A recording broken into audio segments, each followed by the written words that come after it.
Okay, so basically, I hadn't read Andrew's emails and wrote a 15-minute talk plus demo, and then found out this morning it's only 10 minutes. So basically, I'm starting a timer here, and right, so we'll go through as much as we can, and when we get to 8 minutes, I'll bail out and do a quick demo. So our original software, RasCAL1, has been around quite a long time now, since about 2007. And it's got some nice things about it. It's got a nice user interface and workflow. It's very flexible because you can script custom models cross-platform, lots of error analysis. But the downside is that it needs a MATLAB license. And so it's tied to MATLAB. So we want to get away from that, and it's quite dated now. So our requirements for our next generation software want a fast C++ calculation kernel, usable from a GUI or from scripts. Right? Scripting is important, MATLAB or Python, not tied to a MATLAB license from the user perspective, fully compatible with RasCAL1 and validated with ORSO. Now, in terms of the design of it, basically it's a fairly obvious thing. We have a standalone calculation engine, which has all your scattering calculations and your algorithms in there that you talk to a standalone GUI, which we call RasCAL2. Um, so and also scripting from MATLAB and Python, as you can see here. But the calculation engine has all its algorithms built into it, okay? So that if you're running it from a GUI or if you're running it from MATLAB or Python, you should always get the same result in your calculations. Now, from the user perspective, you're not tied to MATLAB, but we've decided to use MATLAB tools in order to do this, to make our C++. This thing came out maybe a decade ago from MathWorks called MATLAB Coder, where it claims to generate C and C++ code from MATLAB code, and it does what it says on the tin, right? So you write what you see on the left here, you pass it through Coder, and it comes out with just pure C++ source code. There's no funny MATLAB binaries that you have to put in there, and you can distribute this. So we build it with MATLAB, but we deploy in C. In terms of the overall design of things for scripting, everything is done in classes. So we'll show this in terms of the demo, whether it's MATLAB classes on the left, Python classes on the right, in terms of the high level what the user sees. But of course, you can't put classes directly into C++. So you have to strip it down into primitives. But we make sure that the arrangement of those primitives, those arrays, are the same in MATLAB and Python. And then we can talk to the same C++ via a MEX interface for MATLAB or PyBind for Python. Scripting of models is a big thing in RasCAL. So our RAT toolbox does connect to either a MATLAB or a Python session for you, a hidden session underneath it. Now, MATLAB is now optional. So if you have a MATLAB license and you want to script your models in MATLAB, that's fine. You can use this. But if not, you can just use Python scripting.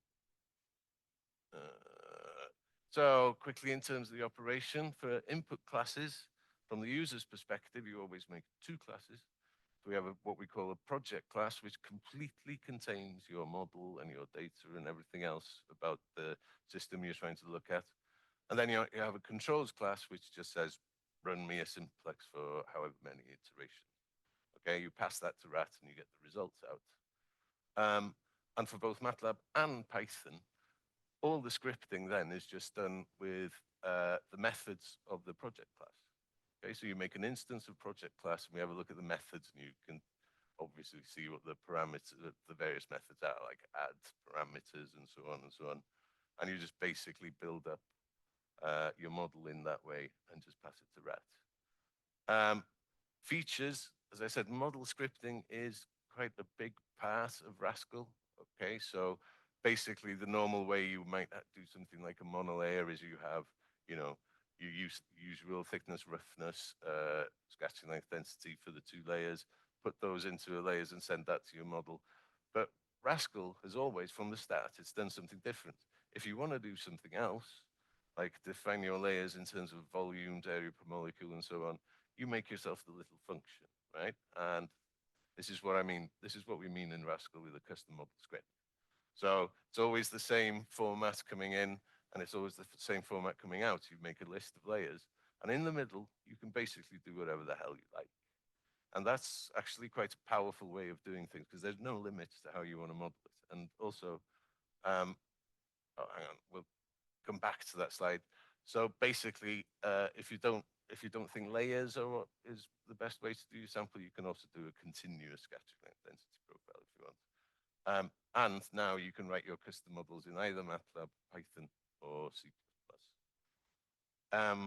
Profile resampling, what we call micro slicing. We've gone a little bit posh with this, in that we've stolen a technique from the signal processing guys. And they want to ask what's the minimum number of points that I can resample this in order to preserve the shape. It just works on a minimum angle between the points. And what it does is it puts more points where the actual gradient of the curve is changing most quickly. So we run that algorithm, and then we just put a zero thickness, a zero roughness layer at each one of those points. And you end up with fewer layers, really, than if you're doing full-on microslicing. Parallelization, we're giving you two options. You can do the normal thing that we've always done, parallelizing over points. But we've also got an alternative for this one where you can actually send each contrast down its own calculation thread. And in terms of speeds of that, what we find actually is that the speed up you get from parallelizing across contrasts is much, much greater than the speed up you get for points, always. And you set that just by setting a flag, basically. We got some extra calculation types. RasCAL1 just does top one normal reflectivity, but now you can do things like put the imaginary SLD in, incoherent summing, oil water, magnetism, although not quite yet. Phase one is the top three, and phase two are going to come at some later point. We got a bunch of algorithms, the usual set we all seem to arrive at. We've changed from DRAM in RasCAL1 to Dream in RasCAL2. We've got a very simple nested sampler in there as well for model selection. That's quite basic, but it does work for low dimensional problems. It's ORSO, so we passed the validation. It took a long time for me to work out what a branch cut is, to be perfectly honest. But we kind of got there in the end. We also validate our bays. Okay, so going back to Devinder's original paper, he pointed out that you can actually calculate chi-squared on a grid, and in the top right there, you can get the actual probability area, if you like, and marginalize that down to our posteriors. Well, we do that for our Bayesian algorithms. Okay, so that's roughness and background. Basically, the red line is the calculation, and the histograms are what we get out of our dream algorithm. Yep. Okay. Brief demo. Excellent. So basically, what we'll do is we will replicate RasCAL1 demo project. Okay, it's a floating bilayer on floating bilayer. So Zoom is putting things above where I want to see that's my control. So basically, we've made an instance of the project class. This is basically an empty project class here. Okay. Now we want to fill that.